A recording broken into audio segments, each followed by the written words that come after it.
In question number 15, there are four options given: root over n q square by epsilon Boltzmann constant into t, kb into t, like that, four options given. So which of the following are dimensionally correct? That means that, so if you substitute all the units over here on the right hand side, that should basically yield the unit of length. So you have to try one after the other, or basically I'm here to tell you the right approach to solve this. Instead of, so when you look at all the constants, you will be tempted to write the unit of epsilon is actually Coulomb square, Newton inverse, meter inverse square, Coulomb square, Newton inverse, meter inverse square, so and so. And again Boltzmann constant, and then T stands for temperature, N stands for number density. Number density means number of particles per unit volume. So number density is number of particles, so that will not have any unit, so just a number by volume. Volume means meter cube, so the unit of N is actually meter power minus 3.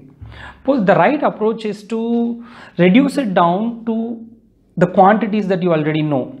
In thermodynamics, we have studied that energy of a particle, energy is half kT per degree of freedom. So kT, the combination, the product kT is actually having the dimensions of energy. And in electrostatics, you will be studying the flux. Electric flux is often written as electric field into area. Electric field is force by charge into area.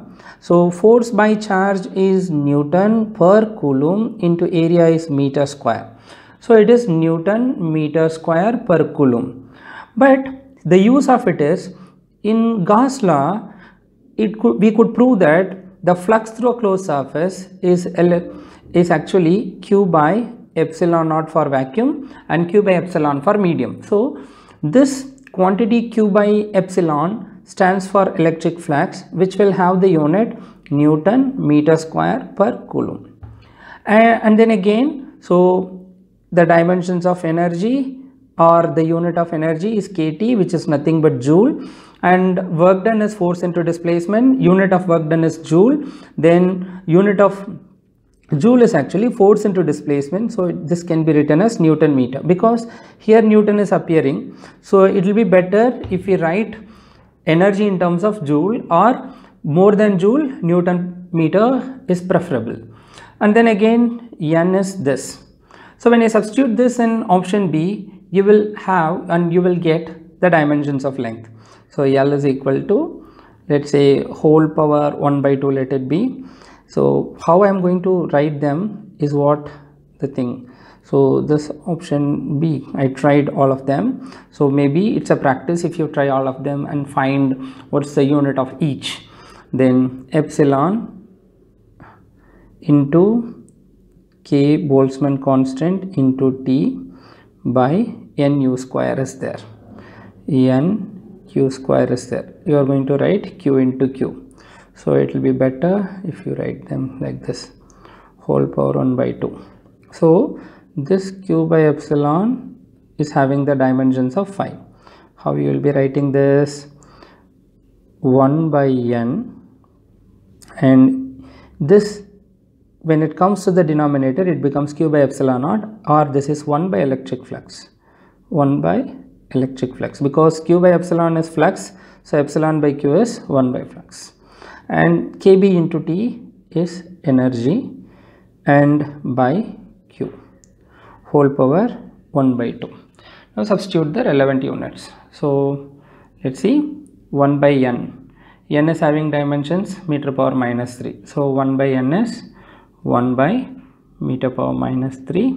1 by 5 is 1 by Newton meter square per Coulomb, and energy is Newton meter by charge is Coulomb, whole power 1 by 2.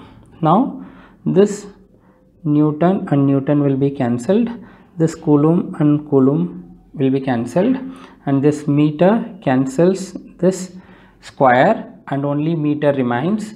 So the next step is going to be 1 by meter power minus 3, and here meter power 1, so it is plus 1 whole power 1 by 2.